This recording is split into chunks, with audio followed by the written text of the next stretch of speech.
So start at, do you deal with hypothetical issues moving forward with just Brian Burke stepping down? I mean, nobody even knows what's going on there anyway, so why speculate on something you don't even know about? So I have nothing to do with that, either way, in Anaheim or here.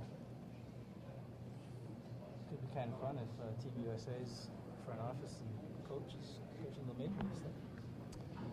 I don't even want to comment on that. I mean, obviously, Brian's the general manager of the U.S. team, but no one's spoken to me about that job. I think there's a lot of good coaches who are qualified to take on that kind of responsibility. So let's wait and see.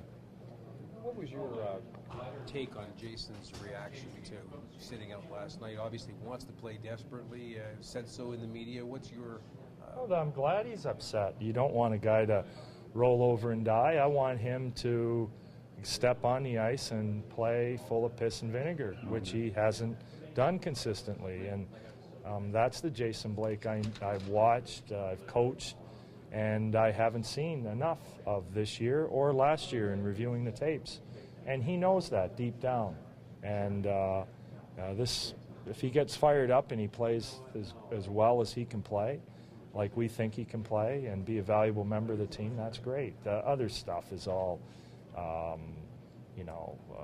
like bluster, barking back, but he's got to step on the ice and get the job done there. Does he have to go harder to the net? Is that one of the, you mentioned that earlier in the season? Harder to the net, make people around him better.